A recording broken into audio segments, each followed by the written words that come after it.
Bom, pessoal, eu estou tendo uma experiência muito interessante, que eu estou fazendo um curso, que é um curso para pessoas de estatal, de trabalho com estatal, né? Empregos estatais. Eu não gosto do termo público, porque tudo é público, né? O McDonald's é público, no cinema é público, não é porque é privado que não é público. Ele é público. Tudo é público. Então, eu gosto do estatal e não estatal. Então, o pessoal que trabalha no ambiente estatal tem mais regras, mais normas, mais estabilidade. Então, tende assim, a ser um pouco mais reativo a mudanças. E eu acho que é interessante, no momento que você trabalha com um público um pouco mais reativo à mudança, colher, a partir daquilo, determinadas inputs que vão ajudar você a ver assim, aonde que estão, de alguma forma, algumas resistências mais puras, né?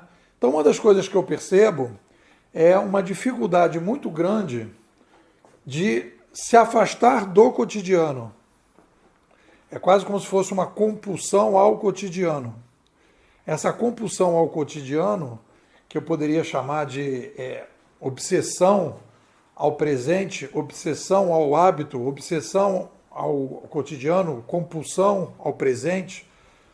Então a pessoa não consegue, quando você começa a conversar, a pessoa tem dificuldade de abandonar uma série de normas que as pessoas estão acostumadas. Então, aí você fala, quando a gente fala de futurismo, a gente fala, e futurismo no momento atual é futurismo de 60, 70 anos, é isso que é futurismo.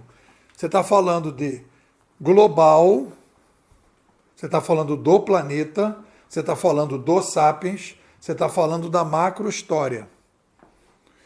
E as pessoas pensam no local, no máximo no Brasil, as pessoas pensam no curto prazo, dificilmente pensam no longo prazo, dificilmente pensam na macro-história, sempre na micro-história, né?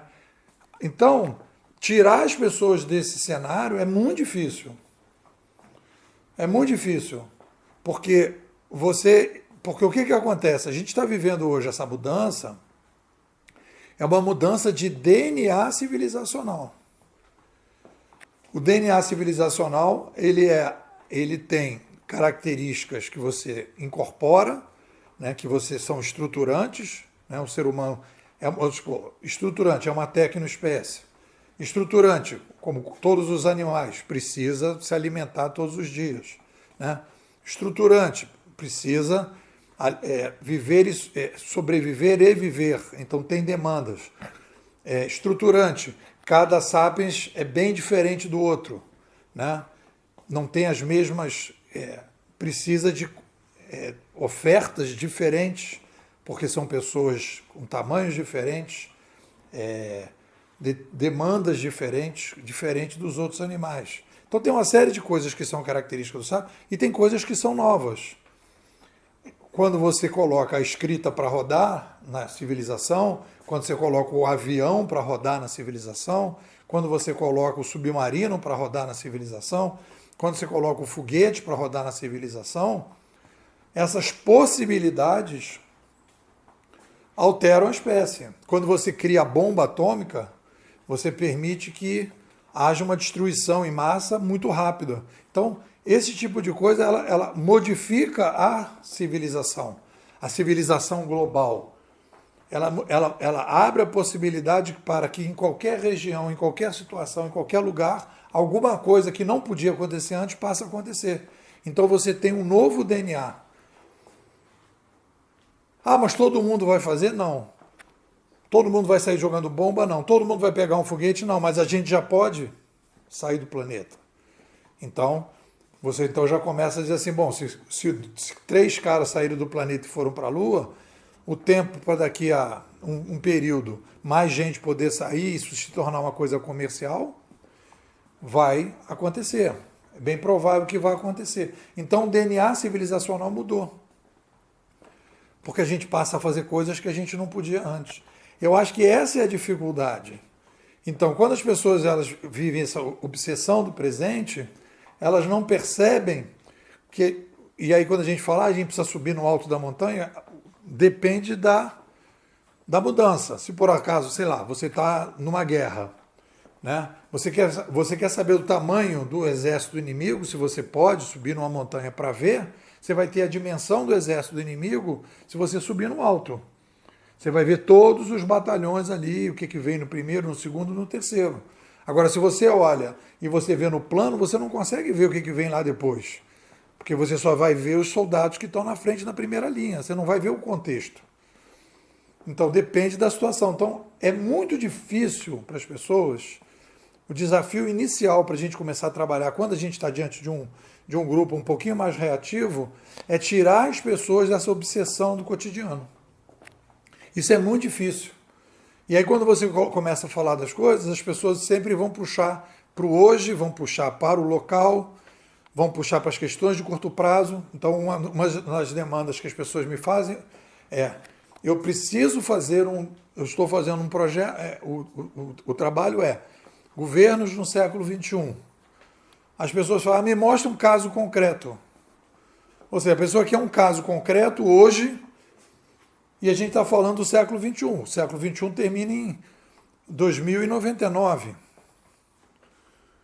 Então, nós estamos falando de século XXI. Então, não vai ter um caso concreto hoje. Então, a pessoa está falando de quê? Está falando de futuro de curto prazo. Ela não está falando de futuro, ela está falando que ela quer ver alguma coisa concreta. Se ela não vê uma coisa concreta, ela não consegue trabalhar. Aí fica difícil. Fica difícil.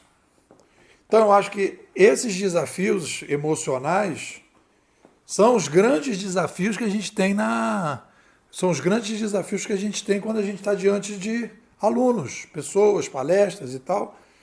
E a gente precisa entender essas demandas para a gente poder trabalhar e ajudar as pessoas. Para dizer, olha, nós aqui hoje vamos trabalhar com um futuro de longo prazo, nós vamos trabalhar no alto da montanha, faz um esforço, sai um pouco do teu... Né? Ou então, não participa. Participa só dos módulos em que vão ser módulos de curto prazo, operacionais. Módulos estratégicos de longo prazo, a pessoa não participa.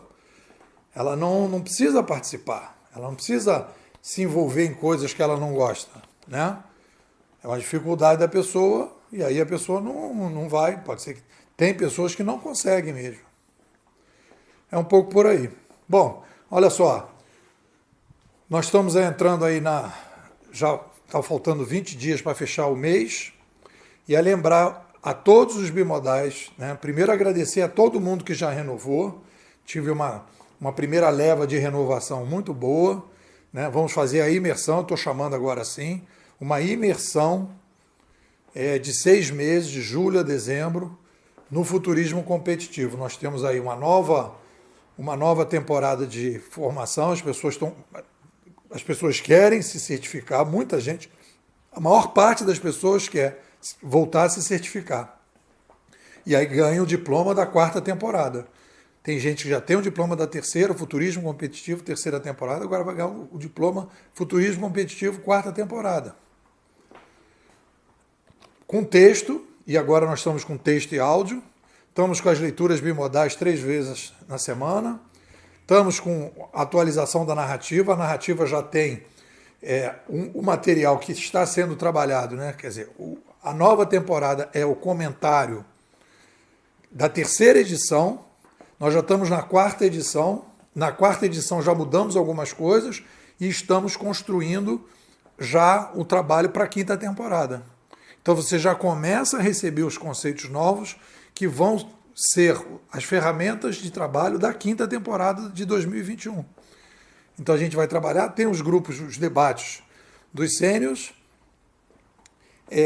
então a temporada promete. E eu estou agora estruturando a pedidos do pessoal lives mensais. Vou organizar isso a partir agora, talvez no final, ainda em junho, para fechar aí a 3ª temporada e a gente começar a 4ª temporada com lives. Ainda não sei exatamente como vai ser, mas vai ter. Então quero te convidar.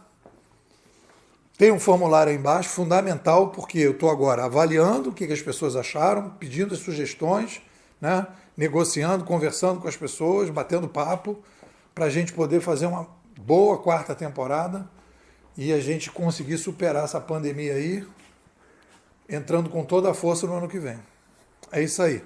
Preenche o formulário, depois a gente conversa, tá bom? Um abraço, bom fim de semana.